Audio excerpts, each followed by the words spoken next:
vamos a hablar de un tema que me han preguntado mucho que tiene que ver con el maridaje, ¿no? ¿Qué es el maridaje? ¿Qué tipos de maridaje? ¿Cómo acompaña un platillo con otro? Entonces, antes de meterme a recomendar qué se marida, cómo, creo que este primer video es algo muy importante porque nos va a dar como las bases primero de qué es el tema del maridaje. Maridaje viene de una palabra en francés que quiere decir mariage, que suena como acompañamiento, se traduce como acompañamiento. Pero existen distintos tipos de maridaje cuando hablamos del tema de los vinos, en este caso en particular, ¿no? Voy a tratar de hablar de cada uno de ellos de forma rápida, aunque después ya nos vamos a meter particularmente a alguno a detalle, ¿no? El primero, que es el que todo mundo ubicamos, es el famoso maridaje de acompañamiento. ¿Qué quiere decir? Este es un maridaje donde el vino y el platillo van de la mano, no hay protagonistas, se llevan uno con el otro muy bien. ¿Y cuáles son los ejemplos que más escuchamos? Siempre te dicen, a ver, pues vino blanco, carnes blancas, vino tinto, carnes rojas. Ese es un ejemplo, ¿no? O escuchamos siempre, no, pues vino tinto tiene que ir con carnes frías o tiene que ir con cortes de carne, ¿no? Ese tipo de maridaje es el maridaje tradicional que todos ubicamos como un maridaje de acompañamiento. Ahora, vámonos a otro tipo de maridaje, que es el maridaje de contraste. Este nos cuesta un poquito más de trabajo, pero por ejemplo los franceses lo hacen mucho.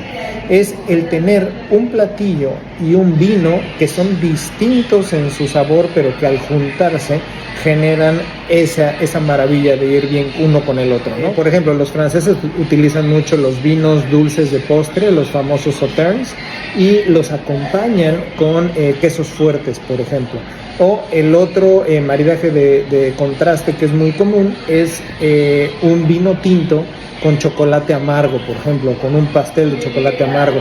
Son sabores que no los imaginaríamos juntos, pero créanme que cuando los pruebas juntos, vuelas, ¿no? Entonces, ese es el maridaje de contraste.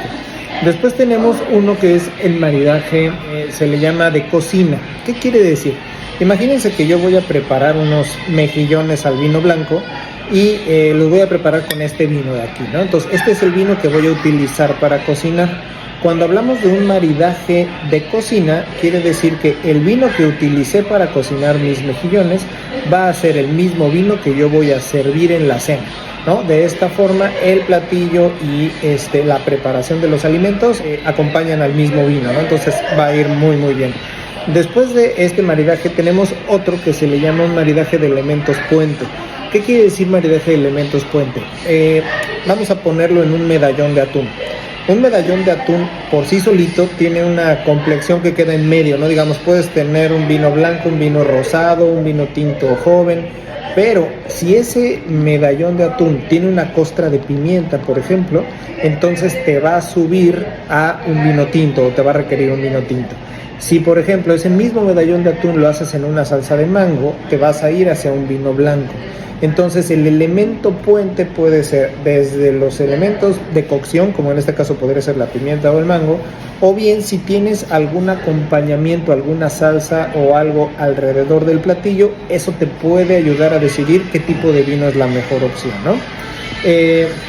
Y por último, el que para mí es el maridaje más importante, es el maridaje emocional.